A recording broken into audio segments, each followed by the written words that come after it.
শ্বশুর শাশুড়ি, আপনারা এতদিন আমাকে ঘর জামাই বানিয়ে রেখেছেন, আপনাদের মেয়েটা কোথায়? বাবা রূপান্তর, সময় হলে ঠিক আমাদের মেয়েকে এনে তোমার হাতে তুলে দেবো। না না, জন্মের পর থেকে আমাদের মেয়েটা অন্য বাবা মায়ের পরিচয়ে বড় হচ্ছে। চলো আজই আমাদের মেয়েকে এনে রূপান্তরের সাথে বিয়ে দিয়ে দেবো। তাই চলো প্রবাসী।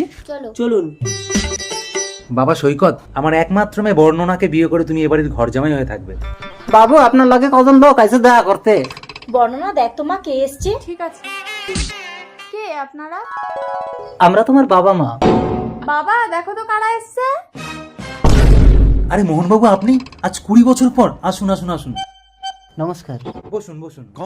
বস রূপান্তর, আমরা আমাদের মেয়েকে নিতে এসেছি। কে আপনারা? আমরা আমি বলছি, সেদিন তুমি হসপিটালে মৃত সন্তানের জন্ম দিয়ে অচেতন হয়ে পড়েছিলে, আর ইনিই সেদিন বর্ণনাকে জন্ম দিয়েছিলেন। ডাক্তার এসে বলল, জ্ঞান ফিরে তুমি যদি মৃত সন্তানকে দেখো তাহলে তোমাকে আর বাঁচানো যাবে না। তখন আমার কান্না শুনে এই দেবী নিজের সদ্যজাত সন্তানকে তোমার কোলে তুলে দিয়ে এতকাল বুকে পাশান চেপেছিল। এত বড় সত্যটাকে কেন এতদিন গোপন করে রেখেছিলে? আমি যে বর্ণনাকে ছাড়া বাঁচবো না গো। মা তুমিই আমাকে মানুষ করেছো, তুমিই আমার আসল মা। না, আমি তোকে 10 মাস 10 দিন গর্ভে ধরে জন্ম দিয়েছি, আমি তোর আসল মা। কি গো? মোহনবাবু, আপনার কাছে আমার একান্ত অনুরোধ, মেয়ে সন্তান তো কারো ঘরে চিরকাল থাকে না। মনে করুন এই ছেলেটির সাথে আপনার মেয়ের বিয়ে দিয়ে দিয়েছেন।